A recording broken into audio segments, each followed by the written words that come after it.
أخبار المغرب، مرحبا بكم. برافو البوليس، تحية للأسود الحموشي، صفقوا لهم على هذا العمل البطولي. جريمة الفساد المالية تطيح بشخصية مهمة وكبيرة بالمغرب.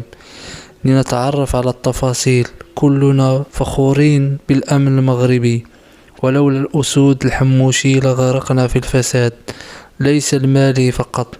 ولكن قبل ما نبدأ، المرجو الاشتراك في القناة وتفعيل الجرس ليصلكم كل ما هو جديد، وشكرا لكم.